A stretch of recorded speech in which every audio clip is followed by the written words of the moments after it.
অভয়াকাণ্ড ভয়াবহ বিপজ্জনক সবাই জানে এবং অভয়াকাণ্ডে যারা প্রতিবাদ করেছে এরকম ডাক্তার ইন্টার্ন তাদেরকে আবার পুলিশ ডেকে পাঠাচ্ছে।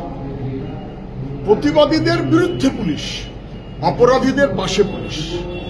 অপরাধীরা মুখ্যমন্ত্রীর ছত্রছায়া, আর এই অপরাধের বিরোধিতা যারা করবেন সাধারণ মানুষ যে কেউ তার বিরুদ্ধেই নানান রকমের ষড়যন্ত্র আক্রমণ সরকারের পক্ষে। মহাপাত্র ভ্যানিশ, উনি নাকি ভ্যানিশ করার আন্তর্জাতিক ষড়যন্ত্রে যুক্ত। ভাবা যায় সত্যজিৎ রায়ের ফিল্ম তার মানে বোঝার পর্যন্ত যাদের যোগ্যতা নেই তারা রাষ্ট্র চালাবে, সরকার চালাবে, দল চালাবে, এই থেকে শুরু করে নানাবিধ। শিলাদিত্য চৌধুরী, তানিয়া ভরদ্বাজ, যাদবপুর বিশ্ববিদ্যালয়ের আগে একাধিকবার অন্যান্য জাত, সব জাতি, হিন্দল মজুমদার, কেউ প্রতিবাদ করলেই ভয় পায়, কেউ প্রতিবাদ করলেই তাকে দুমড়ে দেওয়ার মনোভাব নেয়। এটা একটা স্বৈরাচারী মনোভাব যা সরকার দেখাচ্ছে। একজন ছাত্র গবেষক, যাদবপুর বিশ্ববিদ্যালয়ের প্রাক্তনী, মেরি কুরি স্কলারশিপ দিয়ে গেছেন, খুবই ব্রাইট, এবং তাকে লুকআউট নোটিশ জারি করে দেওয়া হলো একটা এমন ঘটনায় যে ঘটনার সময় তিনি নেই কয়েক হাজার কিলোমিটার দূরে, এবং তাকে তুলনা করা হচ্ছে আফতাব আনসারীর সঙ্গে। সরকার সেই কথাটা বলছে, শাসক দল বলছে লাদেন, যারা এই সমস্ত কথা বলেছেন তাদের বিরুদ্ধে শাস্তিমূলক ব্যবস্থা নেওয়া উচিত। মুখ থাকলেই কথা ট্যাক্স লাগে না বলে যেমন তেমন কথা বলাটা যায় না, চলতে পারে না, বন্ধ হওয়া উচিত। এটা অসভ্যতা হচ্ছে। তৃণমূলের এমএলএ হুমায়ুন কবির ভরতপুরের, তিনি বলেছেন এসআইআর হলে কোনো সমস্যা নেই। দলের সঙ্গে কথা বলুক বা ও দলের নেত্রীকে বলুক যে দলের নেত্রী ভুল বলছে বা অন্য দলের নেতারা ভুল বলছে। বিজেপির সুরে কথা বলার মতন কোনো মনোভাব তৃণমূলের নেতাদের মধ্যে খুবই বেশি দেখা যায়। হয়তো হুমায়ুন কবিরের মধ্যেও সেই রকমই সুর আছে। ডিভিশন ইজ এ মাস্ট, কিন্তু এসআইআর এর নাম করে ভোটার তাকে নাম খারিজের যে প্রচেষ্টা চলছে, বিশেষ করে গরিব লোকের, যেটা আমরা অন্যত্র দেখতে পাচ্ছি, সেটা কখনো মেনে নেওয়া যায় না। এটা নির্বাচনের অধিকার থেকে মানুষকে বঞ্চিত করার সামিল। প্রাক্তনী গবেষক হিন্দল মজুমদারটা ভালো যে 3 দিন পরে হলেও আজকে তার জামিন হয়েছে। সরকার দারুণ রকমভাবে চেষ্টা করেছে আটকাতে। কেউ লাদেনের সঙ্গে তুলনা করছে, কেউ আফতাব আনসারীর সঙ্গে তুলনা করছে। এ সমস্ত ভয়াবহ ব্যাপার। শাসক দল যে মনোভাব নিচ্ছে এটা বিপজ্জনক এবং ভয়াবহ। ঘটনার দিন যার গাড়িতে ছাত্রকে পিষে দেওয়া হলো সে সাধু, আর কয়েক হাজার কিলোমিটার দূরে বসে থাকা হিন্দল মজুমদার সে হচ্ছে অপরাধী, ক্রিমিনাল এবং সন্ত্রাসবাদী। ভাবা যায় নাকি? অপদার্থ সরকার মানুষের অধিকার কেড়ে নিতে চায়, ছাত্রদের যে কোনো রকমের বিরোধ, প্রতিবাদ, ভিন্ন মত তাকে দুমড়ে মুচড়ে দিতে চায়। এটা তার লক্ষণ। পারেনি। আজকে গোটা বিশ্ববিদ্যালয় এবং তার প্রাক্তনী সহ সবাই তারা যেভাবে রাস্তায় নেমেছে আমি তাকে স্বাগত জানাই, এবং কোর্ট তাকে জামিন দিয়েছে। অন্তত সরকারের ন্যূনতম বুদ্ধিটা হোক যে এত ধ্বংসাত্মক মনোভাবে একটা সরকার চলতে পারে না। শাসক দল একটা নৃশংস মনোভাব নিয়ে চলতে পারে। মাদ্রাসা তার নির্বাচন, নন্দীগ্রাম, ভূমগড়, একই রকম চেহারা, ভাঙড়েও বটে। কি হলো না, কেউ নমিনেশন দিতে পারবে না। আমরা তৃণমূল, আমরা যা বলবো তাই হবে। এমনকি মাদ্রাসার ভোটে পর্যন্ত কেউ দাঁড়াতে পারবে না। ক্লাব দখল, স্কুল দখল, কমিটি দখল, সংস্থা দখল, সবই দখল করতে হবে একতরফা। এবং কেন সেখানে নমিনেশন দেওয়ার জন্য সিপিআইএম কর্মীরা গেছে, বেধড়ক মেরেছে, বেধড়ক মেরেছে। অন্তত 11 জন হাসপাতালে গেছে, থানায় আমাদের ঘেরাও করতে হয়েছে।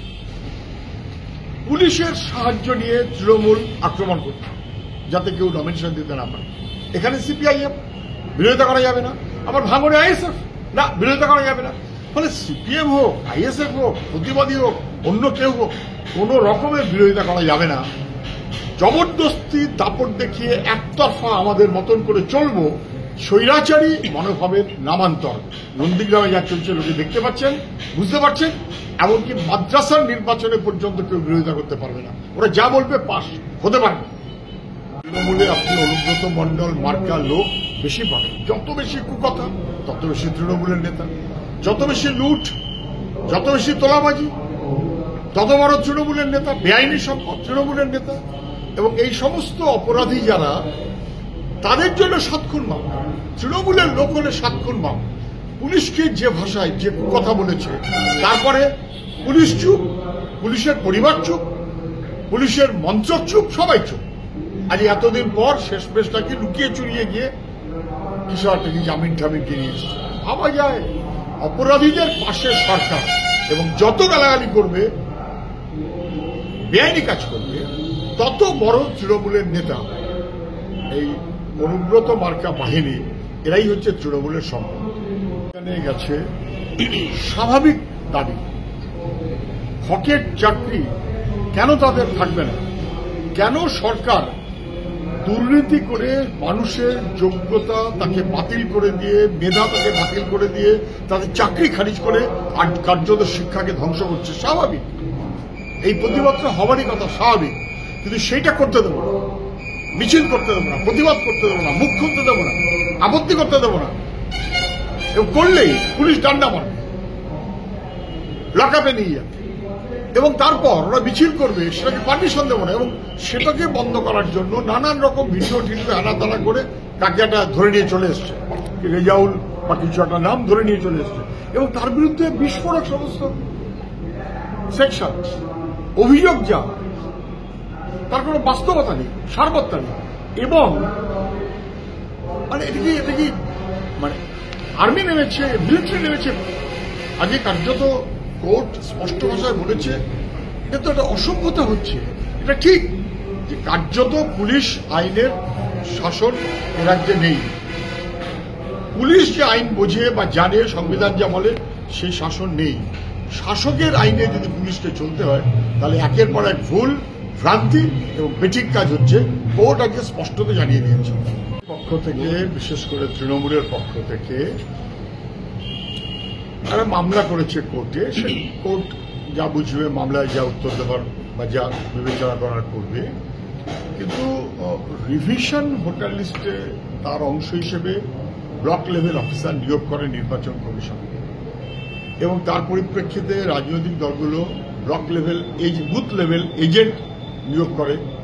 রাজনৈতিক দলগুলো BLO, booth level officer, booth level agent.